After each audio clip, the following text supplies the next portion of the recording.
ជំរាបសួរបាទពុកម៉ែបងប្អូនមេថ្ងៃនេះផងដែរខ្ញុំបាទចេញវីដេអូលក់ឡានមួយគ្រឿងទៀតពុកម៉ែបងប្អូនមេឡានកាមេរីឆ្លាមឆ្នាំ1999ពណ៌ខ្មៅមានស្នេហ៍ប្រភេទឡាន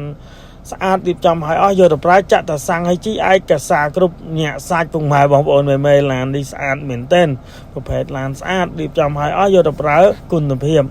ហើយអាឡែងបាត់ក្រមនេះរៀងប្រឡាក់ទេពុកម៉ែបងប្អូនមេព្រោះអត់សាកមិញមកជុំដែរនឹងព្រោះទុំរៀបជើងក្រោមរៀបអីហើយអស់ឡានទៅតែរៀបចំហើយថ្ងៃហ្នឹងហើយឥឡូវផុសលក់ឡើងទីសាហើយសញ្ញោញ៉ាគុជវ៉ាន់គុជអីគឺលេងហើយមួយសេត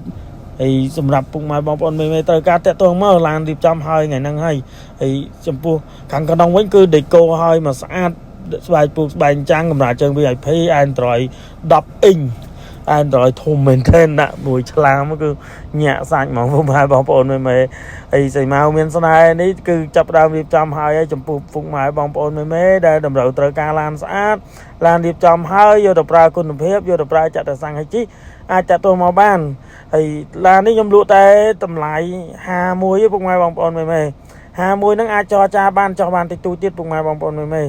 ហើយឡានរៀបចំឲ្យអស់ហើយមិនថាឯកសារប៉ុនផ្លូវអីគឺទិញបិទមានហើយអស់គ្រប់ទាំងអស់បណ្ណាលេងអីគឺហើយអស់អញ្ចឹងឡានពុកម៉ែបងប្អូនមេអត់មានប្របាកទេគឺយកទៅប្រើចាក់តែសាំងឲ្យជីលុកទ្វារលុកកញ្ចក់ផ្សោតេឡេអីគឺហើយមួយសេតឡានរៀបចំហើយថ្ងៃហ្នឹងអញ្ចឹងសម្រាប់ពុកម៉ែបងប្អូនមេដែលត្រូវការឡានស្អាតរៀបចំហើយគឺអាចតាក់ទងមកបានហើយសម្រាប់ពុកម៉ែបងប្អូនមេនៅឆ្ងាយប្របាកធ្វើដំណើរមកមើលឡានគឺ